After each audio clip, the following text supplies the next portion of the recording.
ओम नमः सिद्धेभ्यः। ओम नमः सिद्धेभ्यः। ओम जय जय जय। नमोस्तु नमोस्तु नमोस्तु। नमो अरिहन्ताणं नमो सेद्धाणं नमो ऐनियाणं नमो वज्रायाणं नमो लोये सवसाणं। मंगलम भगवान वीरो मंगलम गौतमो बलि मंगलम कुंद कुंदारो जैन धर्मोस्तु मंगलम सर्वमंगलम मांगल्यम सर्वकल्याणकारकम प्रदानं सर्वधर्माणां जैनं जयतु शासनं जैनं जयतु शासनम्। जम जस जम्मिदेशे जैन विहाणेन जम्मिकालम्मि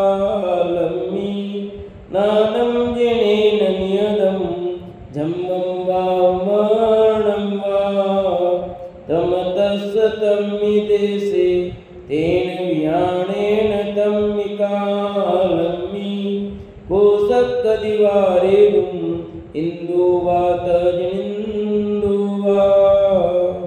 बोले जिनवाणी मात की जय। बोले सती मात की जय।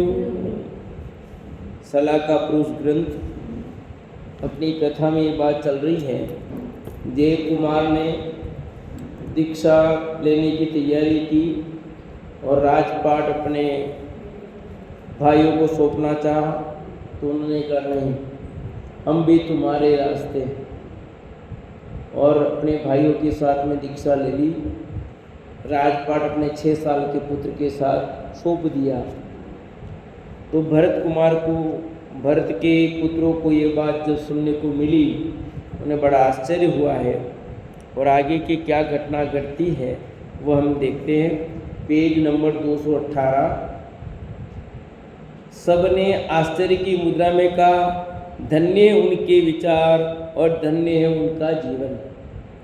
उन सब में ज्येष्ठ कुमार रवि कीर्तिराज ने कहा कि बिल्कुल ठीक है, बुद्धिमत्ता विवेक व ज्ञान का फल तो मोक्ष मार्ग में उद्यम करना ही है। आत्मा की साधना करना ही सम्यक ज्ञान का प्रयोजन है। आत्म तत्व को पाने के लिए आत्मज्ञान की जरूरत है। आत्म तत्व को पाने के लिए किसकी जरूरत है? आत्मज्ञान की। परमात्मा का ज्ञान होने पर भी उस पर श्रद्धा की आवश्यकता है। परमात्मा का ज्ञान हो जाए तो भी उस पर श्रद्धा की आवश्यकता है। मात्र श्रद्धा व ज्ञान होने पर भी काम नहीं होता। श्रद्धा व ज्ञान के होने पर जो लोग संयम पालन के लिए अपने सर्व संग का परित्याग करते हुए धन्य हैं। जय कुमार को जितना धन्यवाद दिया जाए कम है। क्यों? उन्होंने कौन सा मार्ग पकड़ा है? मुक्ति का मार्ग, वितरागता का मार्ग। श्रद्धा और ज्ञान चाहे तीनों साथ ही उत्पन्न होते हैं।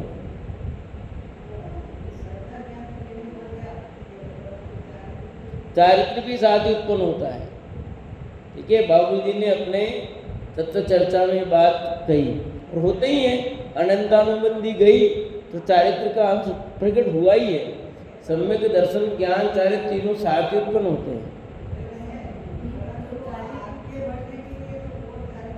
तो वो आया ना, इसलिए लिखा इन्होंने अपने सर्व संग का परित्याग करते हैं। ये आगे के चारित्र की तो बात कही उन्होंने, इसलिए धन्य है कि श्रद्धा और ज्ञान से ही काम नहीं होने वाला है। इसलिए उन्होंने क्या किया? सर्व संग का त्याग किया। और परिग्रह का त्याग पूर्ण रूप से होगा तो काम होगा ना। परिग्रह का पूर्ण त्याग हुए बिगर कार्य नहीं होता। और परिग्रह बाह्य परिग्रह से नहीं, अंतरंग परिग्रह का त्याग हो। बाह्य परिग्रह तो ग्रहण क्या किए? वे तो छूटे ही छूटे हैं। मूल तो अंतरंग परिग्रह से है, अंतरंग परिग्रह छूट जाता है तो बहिरंग परिग्रह तो छूटे छूटे हैं। उनके प्रति राग ही तो है, और क्या भोग करता है वो। अपने राग की पूर्ति करते हैं और कुछ नहीं करते हैं।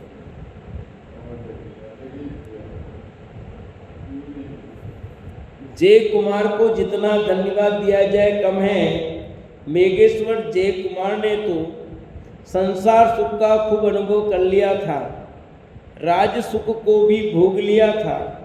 तत्पश्चात इसे हे समझकर त्याग किया, परंतु उनके सहोदर विजय व जयंत आदि ने तो इस राज लक्ष्मी को मेघमाला समझकर बिना भोगे ही परित्याग किया। एतदर्थ वे भी धन्यवाद के पात्र हैं। ये जो राजकुमार सेनापति हैं वे तो धन्यवाद के पात्र हैं, पर उससे ज़्यादा धन्यवाद के पात्र होंगे दोनों भाई हैं। क्यों कि सेनापति ने तो राज्य का भोग किया है ना, उसने सब कुछ देखा है, और इन्होंने तो बिना भोग के ही उसको त्याग दिया। समझ लिया, आसारी है भैया। अपनी यौवन अवस्था व शक्ति को शरीर सुख के लिए न बिगाड़कर बहुत संतोष के लिए, आत्म सुख के लिए प्रयत्न करने वाले एवं इस शरीर को तपश्चर्या में उपयोग करने वाले वे सचमुच धन्य हैं। क्या लिखा?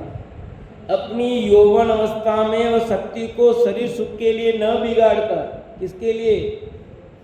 शरीर सुख के लिए न बिगाड़कर बहुत संतोष के साथ आत्म सुख के लिए प्रयत्न करने वाले, हम इस शरीर को तपचर्या में उपयोग करने वाले सचमुच धन्य हैं। श्रीमद् राजचंद्र ने लिखा, इसके लिए एकांत स्थान में कार्य होने वाला है। इस गजपच में व्यवधान ही व्यवधान आते हैं। एकांत स्थान में जाकर के गहरा चिंतन अनुभव करने में निमित्त बनता है। कोई एकांत स्थान ही कारण बनेगा ऐसा नहीं, पर उसमें उपयोग विशेष टिकता है। क्योंकि भीड़ भड़का में व्यवधान बहुत है, अपना उपयोग इतना वो नहीं है, स्थिर हो जाए।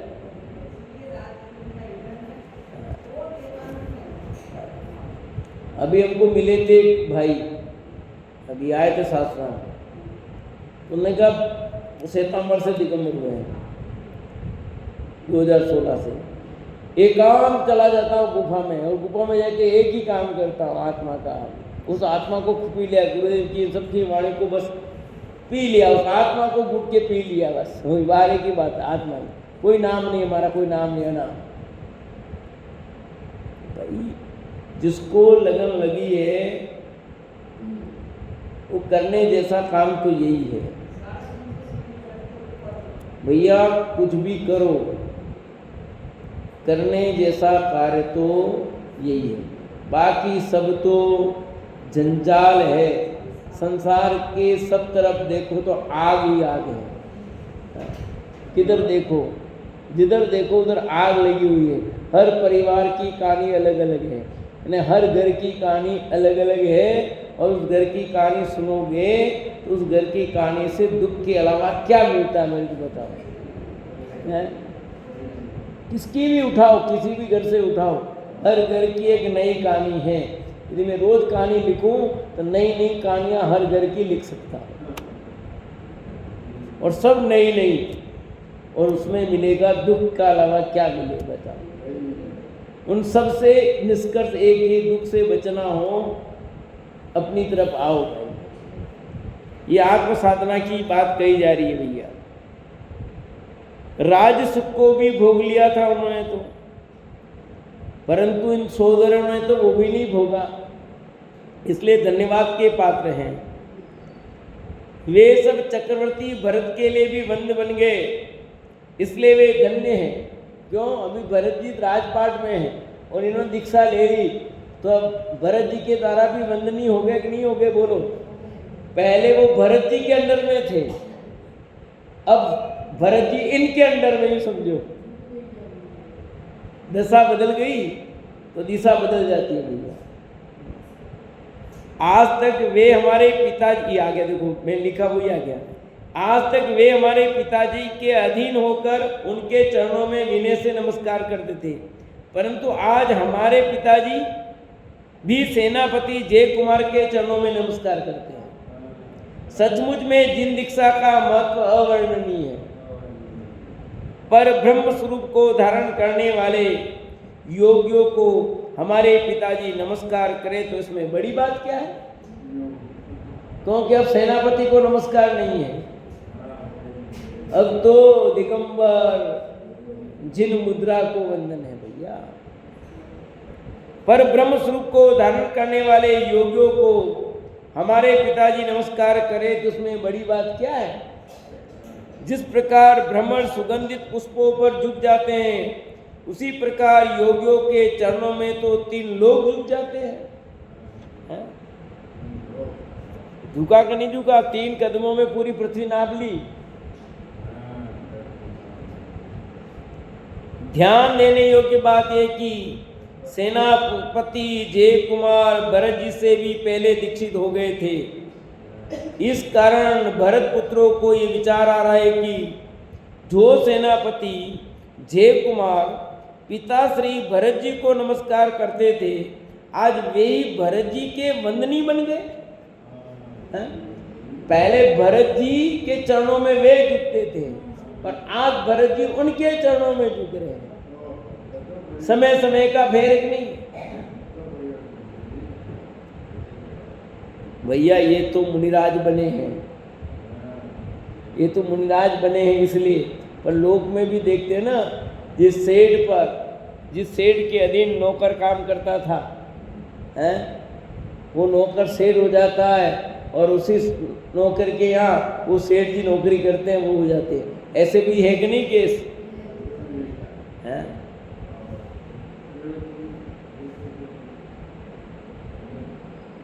क्या नहीं जमी बात? हमने देखे ऐसे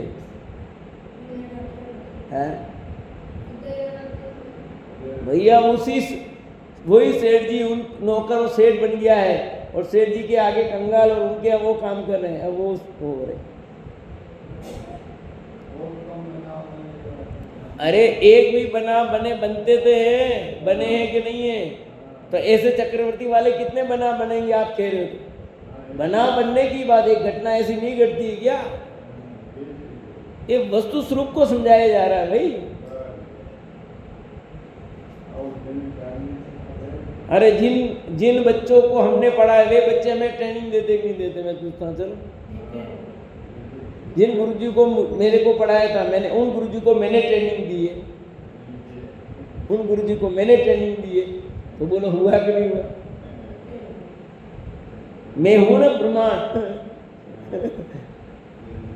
ये होता है। ध्यान देने योग्य बात यह कि सेनापति जय कुमार भरत जी से भी पहले दीक्षित हो गए थे।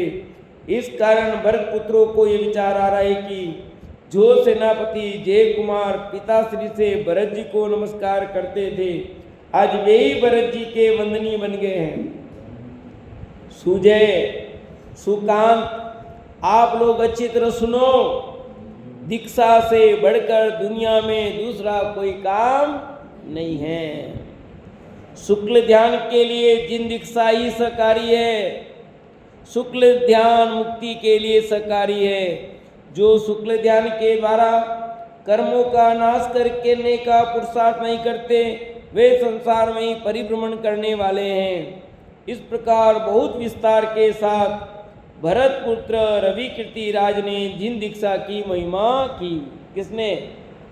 भरत जी का लड़का रवि कीर्ति ने जिन दीक्षा की बहुत बड़ी महिमा गाई।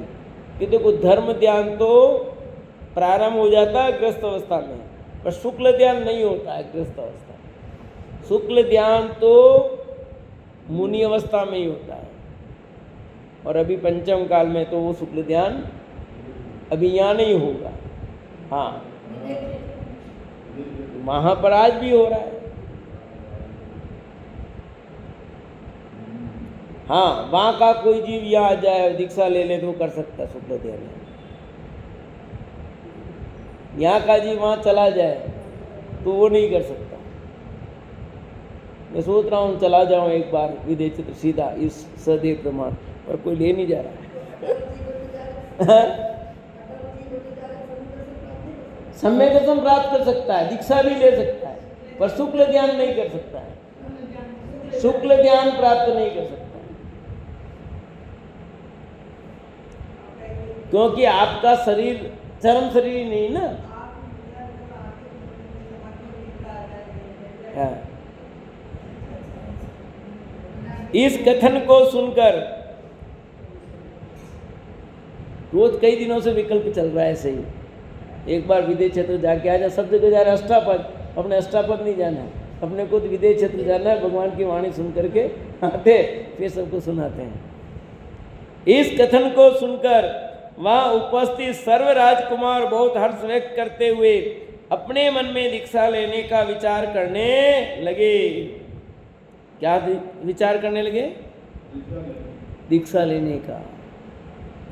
उन्होंने विचार किया कि जवानी उतरने के पहले, शरीर की सामर्थ्य घटने के पहले एवं स्त्री पुत्र आदि की छाया पड़ने के पहले ही आत्महित में जागृत हो जाना चाहिए। कितनी बातें आई? पहली बात क्या आई? जवानी उतरने के पहले। दूसरी बात क्या आई? शरीर की सामर्थ्य घटने से पहले।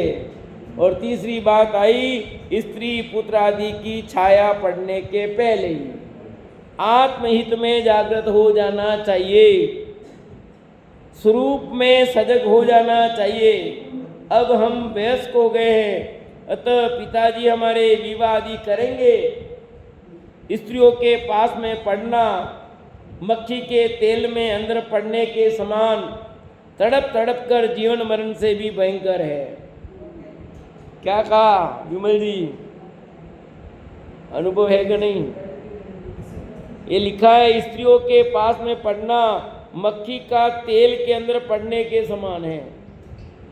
मक्खी में तेल पड़ जाए तो उसका मरण के अलावा क्या है?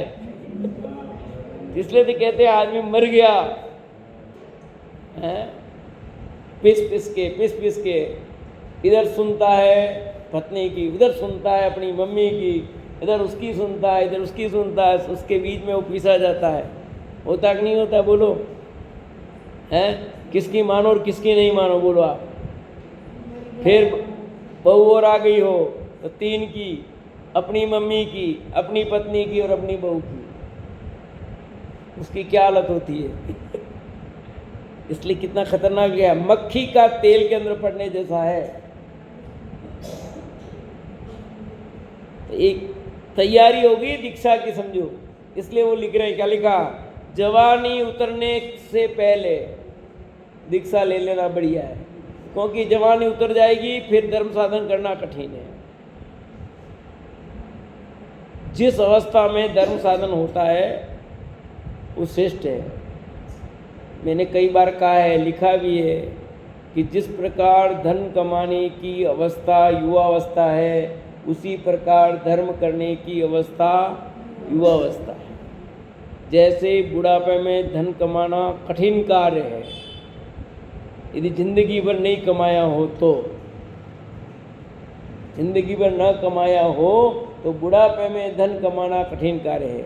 ऐसे ही जिंदगी भर धर्म न किया हो और बुढ़ापे में वो धर्म करना चाहे तो उसके लिए कठिन है। असंभव तो नहीं कहा मैंने, कठिन है। क्यों? सबके वश का काम नहीं है भैया, अपवाद सब में मिलेंगे। और शरीर की सामर्थ्य घटने से पहले लिखा, फिर वो आगे बात दोनों जुड़ी हुई है। जवानी उतरने से पहले, शरीर की सामर्थ्य घटने के पहले। शरीर कमजोर हो जाता है तो आप चाहते हुए भी क्या कर पाते हैं? मजबूरी है ना, शरीर भी तो साथ देना चाहिए।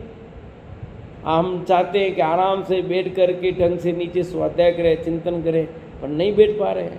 किसके कारण? अपना शरीर साथ नहीं दे रहा है। प्राचीनता आई कि नहीं आई शरीर की?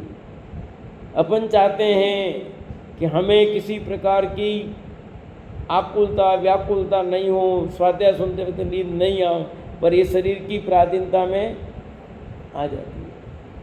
अपन चाहते हैं कि खाना उतना ही खाएं, पर क्या होता है, शरीर की पराधीनता के कारण भोजन करना पड़ता है। जैसा चाहते हैं वैसा नहीं कर पाते हैं। सब प्रतिकूलताएं शरीर में शुरू हो जाती बुढ़ापे में। आप खाना क्या चाहते हो पर खाना क्या पड़ता है। गोलियां नहीं खाना चाहते हो फिर भी खानी पड़ती है। ये जानते हैं कि अशुद्ध हैं गोलियां, और फिर भी तो धर्म साधन में विघ्न हो रहा है कि नहीं हो रहा, बोलो। नहीं चाहते हैं खाना गोलियां, पर क्या होता है, ये भी जानते हैं कि अशुद्ध ही होती है। क्या क्या मिला, कितना मिला, अपन क्या जानते हैं पूरा, बताओ। ये अपक्ष है कि नहीं गोलियां, बोलो। कौन से पक्ष में आती पता है आपको? अज्ञात। अज्ञात अज्ञात है कि नहीं, अज्ञात फल थी, सब उसी का है, इसमें कुछ पता तो है नहीं पूरा अपने को। तो गोलियां शुद्ध शुद्ध क्या है, वो आपके अज्ञात में अपक्ष के अंतर्गत ही आती।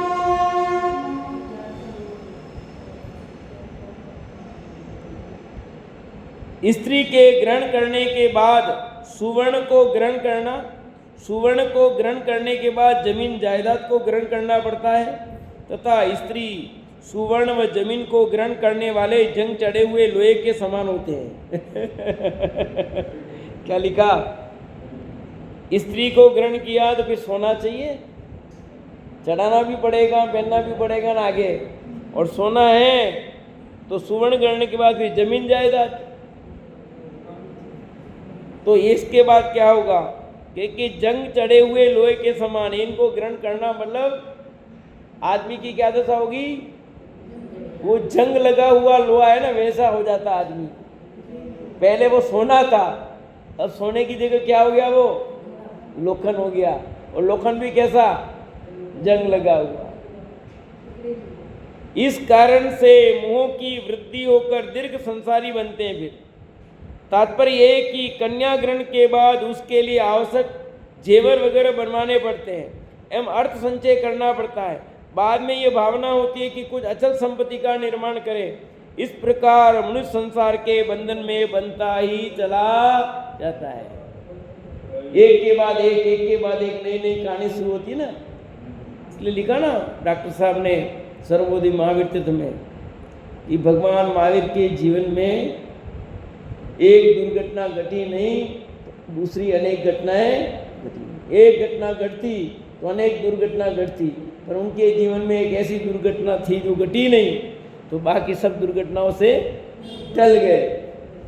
पड़ा कि नहीं पड़ा? तो सचमुच ये बहुत पराधीनता है। एक चीज दूसरी, फिर एक के बाद एक। इसलिए लिखा उसमें, चार लंगोटी की दुख भाले। चार लंगोटी की दुख भाले। एक लंगोट भी जो देख कितना है, और अपने कहावतन लोग में एक तो लड़ी 13 माना मांगे। एक आइटम के लिए कितनी चीज़ें चाहिए, तो आपने एक कार्य किया, उसके पीछे कितना संसार लंबा हो जाता है। जो मोदी जी हैं, बिना उसके तो आराम से टेंशन नहीं, और जिनके बाल बच्चे हैं उनको कितना लफड़ा, कितने प्रकार की सारी संसार है, सब कहानी लंबी हो जाती है। अब योगी है, कोई भी कुछ भी करो, ज़्यादा टेंशन नहीं है, करो आराम, बोलो क्या करेंगे, मरना तो है ही, टेंशन नहीं। और जिंदगी बच्चे फलना ढेका, कितना डर लगता है। यद्यपि हम लोगों को कन्याओं से विवाह करने पर सुवर्ण, संपत्ति, राज्य आदि के लिए चिंता करने की जरूरत नहीं पड़ेगी, क्योंकि पिताजी के द्वारा अर्जित अटूट संपत्ति, विशाल राज्य मौजूद है, परंतु उन सब से आत्महित में बाधा तो होगी ही। ये बात सत्य है कि पिता चक्रवर्ती हैं तो हमें कुछ करने की जरूरत नहीं है। हमें कन्या भी अपने आप मिल जाएगी, सोना भी खूब मिल जाएगा, पैसा भी खूब आ जाएगा, हमें कुछ करने की जरूरत नहीं पड़ेगी। फिर भी ये हमारे आत्म साधक में बाधक ही है, साधक नहीं है। ये सब अपने अधः पतन के कारण तो हैं ही, अतः शादी विवाह भूल कर भी नहीं करना चाहिए। विपुल संपत्ति के होने पर उसका परित्याग करना बड़ी बात है, जवानी में दीक्षा लेना उससे भी बड़ी बात है, एवं परमात्म तत्व को जानना जीवन का सार है। इन सब की प्राप्ति होने पर हमसे बढ़कर श्रेष्ठ और कौन हो सकते हैं? कुल, बल, संपत्ति, सौंदर्य इत्यादि के होते हुए उन सब का परित्याग कर तपचर्या के लिए इस काय को अर्पण करें तो विशिष्ट फलदायक है। इससे बढ़कर दुनिया में कोई बड़ा काम नहीं है। वे कह रहे हैं अपने पास सब कुछ है, शरीर देखो तो बलिष्ठ है, सुंदर है, आर्थिक रूप से संपन्न है और कुल से बड़े हैं, संपत्ति भरपूर है, सब कुछ है, पर इन सब को त्याग करके मुक्ति के मार्ग में लग जाना ये सबसे बड़ा काम है। ये सब मिला पुण्य के उदय से मिल गया, पर ये संसार का कारण है। इन सब का त्याग कर मुक्ति के मार्ग में लग जाना सर्वोत्तम श्रेष्ठ कार्य है। स्त्रियों के पास में जब तक मन नहीं फंसता तब तक उससे एक विशिष्ट तेज रहता है। क्या लिखा? स्त्रियों के पास में जब तक यह मन नहीं फंसता है तब तक उसमें एक विशिष्ट तेज रहता है। उस पास में फंसने के बाद धीरे धीरे मनुष्य जीवन दीपक की लो में झुल से पतंग के भांति झुलझ जाता है, नष्ट हो जाता है। सच है कि नहीं विमल जी? बोलो। क्या आदमी पहले क्या था, अब क्या हो गया? शादी के पहले क्या था और शादी के बाद क्या हो जाता है? पहले जो चमक दमक तेज होता है वो शादी के बाद नहीं रहता है। हथनी को देखकर जिस प्रकार हाथी फंसकर बड़े भारी खड्डे में पड़ता है, जीवन भर अपने जीवन की स्वतंत्रता को खो देता है, उसी प्रकार स्त्रियों के मोह में पड़कर भव सागर में फंसने वाले अविवेकी आंखों के होने पर भी अंधे हैं। मछली जिस प्रकार जरा से मांस खंड के लोभ में फंसकर अपने प्राणों को खोती है, उसी प्रकार स्त्रियों के सुखावास के लोभ में फंसकर क्या अमूल्य मानव जीवन को खोना है? कौन विचार कर रहे हैं? कौन विचार कर रहे हैं बताओ? भरत जी के पुत्र ये सब क्यों विचार कर रहे हैं बता सकते हो? अब ये भी दीक्षा लेना चाह रहे तब विचार करें। ये भाव तभी उत्पन्न होंगे जिनके दीक्षा की तैयारी हो। जिसको फंसना हो ली होगी ना, उन्होंने ली तो अपन थोड़ी ले लेंगे, तब ऐसे भाव आएंगे। अपने देखेंगे बाद में सबके अलग अलग विचार बनते हैं। जिसको जिस रास्ते पे जाना हो उसको उस टाइप के भाव बनेंगे, ये नियम है। पहले तो स्त्रियों का संग ही भार रूप है, उसमें भी यदि संतान भरण पोषण की जिम्मेदारी हो जाए तब तो कहना ही क्या है। इस प्रकार वे कुमार विचार कर संसार के जंजाल से विरक्त हो गए। सुख के लिए स्त्री और पुरुष भले ही छुपकर रति क्रीड़ा करते हैं, परंतु गर्भ रहने के पर तो वह बात छुपी नहीं रहती है। गर्भिणी का मुख म्लान हो जाता है, शर्म से माथा नीचा रहता है, प्रसव वेदना से बढ़कर लोक में कोई दुख नहीं है। जिस लौकिक सुख का फल ऐसा भयंकर दुख है, उस सुख के लिए धिक्कार है। एक बूंद के समान सुख के लिए पर्वत के समान दुख को भोगने के लिए मनुष्य तैयार होता है। क्या लिखा? एक बूंद के समान सुख के लिए पर्वत के समान दुख को भोगने के लिए मनुष्य तैयार होता है। समाने लिख दिया, समान दुख को भोगने के लिए तैयार होता है। यह आश्चर्य है, यदि दुख के कारणभूत इन पंचेंद्रिय विषयों का परित्याग करे तो संसार सागर बूंद के समान रह जाता है, परंतु अविवेकी जन इस बात का विचार नहीं करते हैं। कौन विचार कर रहा है? सब सुमन दीदी, कौन विचार कर रहा है? किसके लड़के विचार कर रहे हैं? भरत जी के बेटे, अपने बेटे नहीं। हाँ। स्वर्ग की देव देवांगनाओं के सुंदर शरीर के संसर्ग से भी इस आत्मा को तृप्ति नहीं हुई, तो फिर इस दुर्गंध में शरीर को धारण करने वाले नर नारियों को संभोग से क्या तृप्ति हो सकती है? कुछ भी नहीं। जिनको प्यास लगी है वे यदि नमकीन पानी को पीवें तो जिस प्रकार उनकी प्यास बढ़ती जाती है, उसी प्रकार अपने काम विकार की तृप्ति के लिए यदि नर नारी परस्पर भोग भोगे तो विकार और भी बढ़ता जाता है, तृप्ति नहीं होती।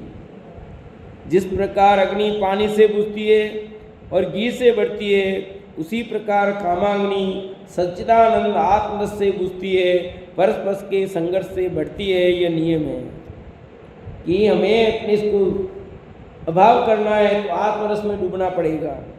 केवल कामाग्नि नहीं बल्कि पंचेंद्रिय के नाम से प्रसिद्ध पंचाग्नि इष्ट पदार्थों के प्रदान करने पर बढ़ती है, परंतु उनसे उपेक्षित होकर आत्मा में मग्न होने पर वह पंचाग्नि अपने आप बुझती है।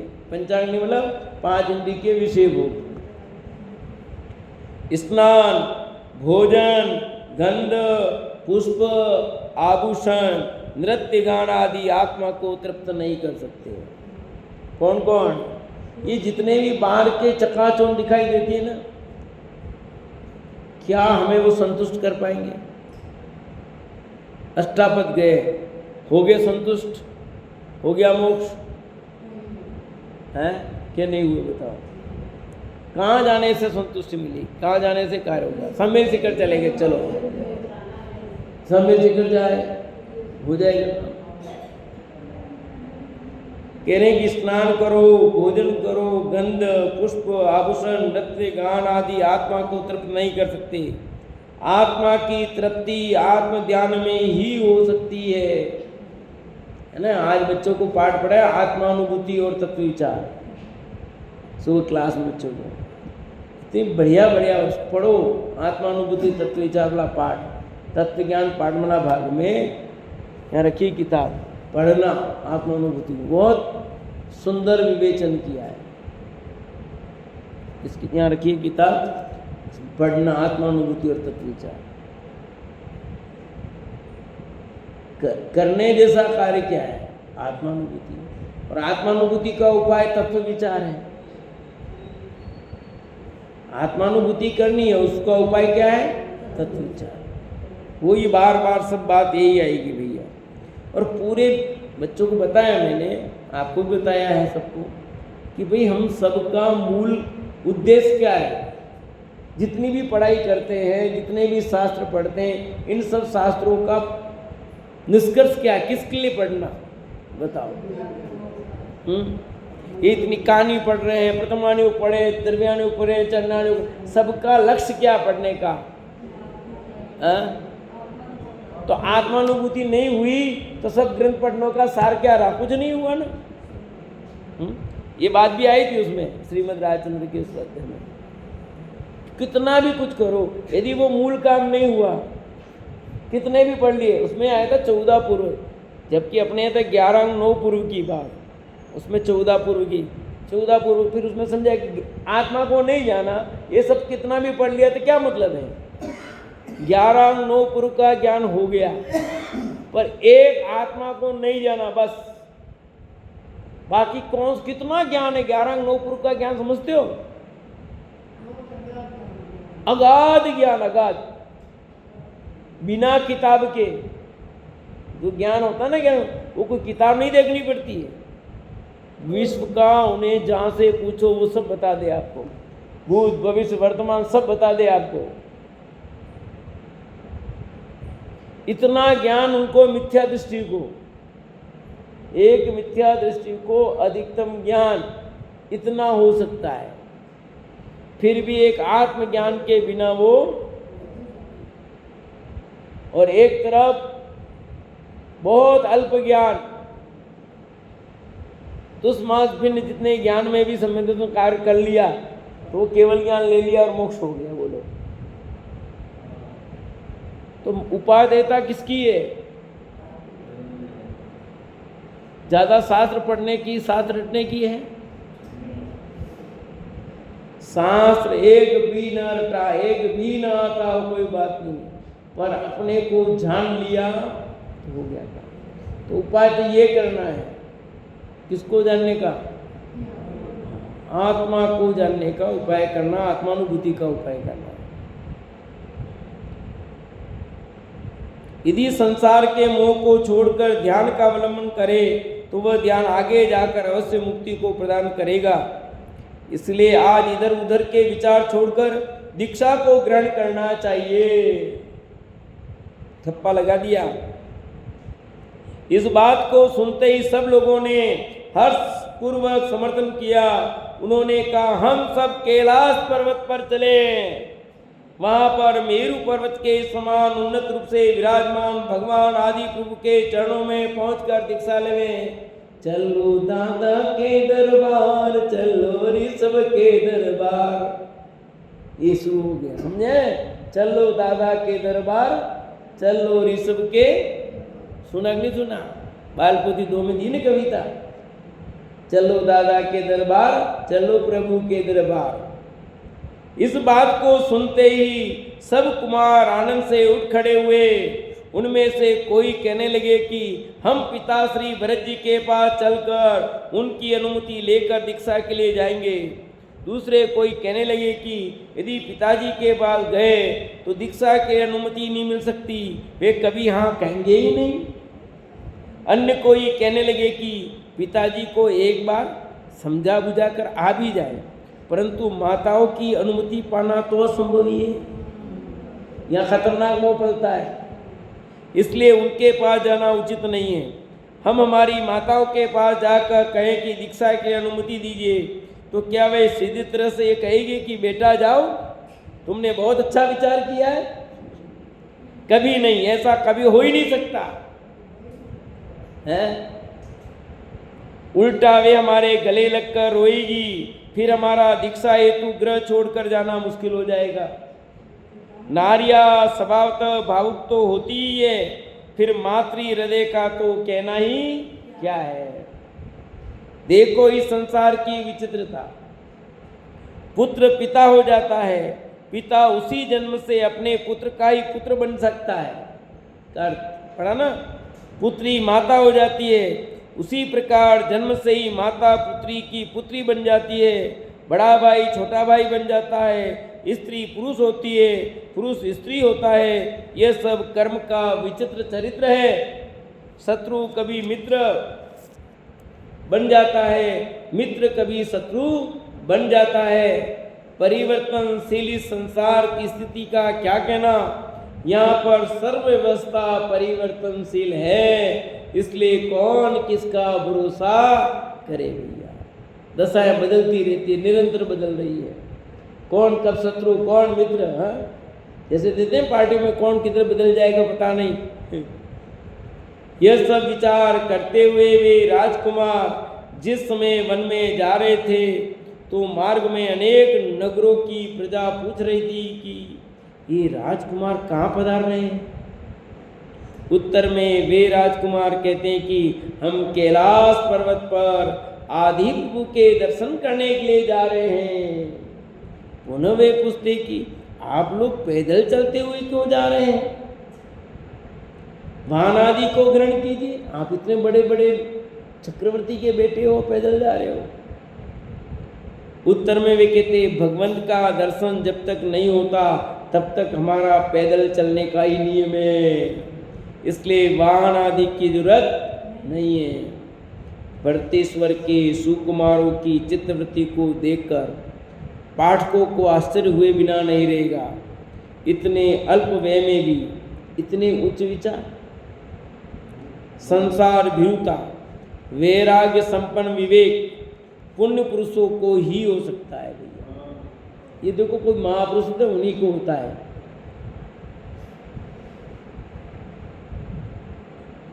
उनकी जीवन की वृत्ति कुछ अलग दिख जाती है। काम क्रोध आदि विकारों से उत्पन्न होने के लिए जो साधकतम अवस्था है उस समय आत्मानुभव करने योग्य शांत विचारों का उत्पन्न होना बहुत ही कठिन है। ऐसे सुपुत्रों को पाने वाले भरतेश्वर धन्य हैं। यह तो उनके अनेक भोपार्जित साथी से पुण्य का ही फल है।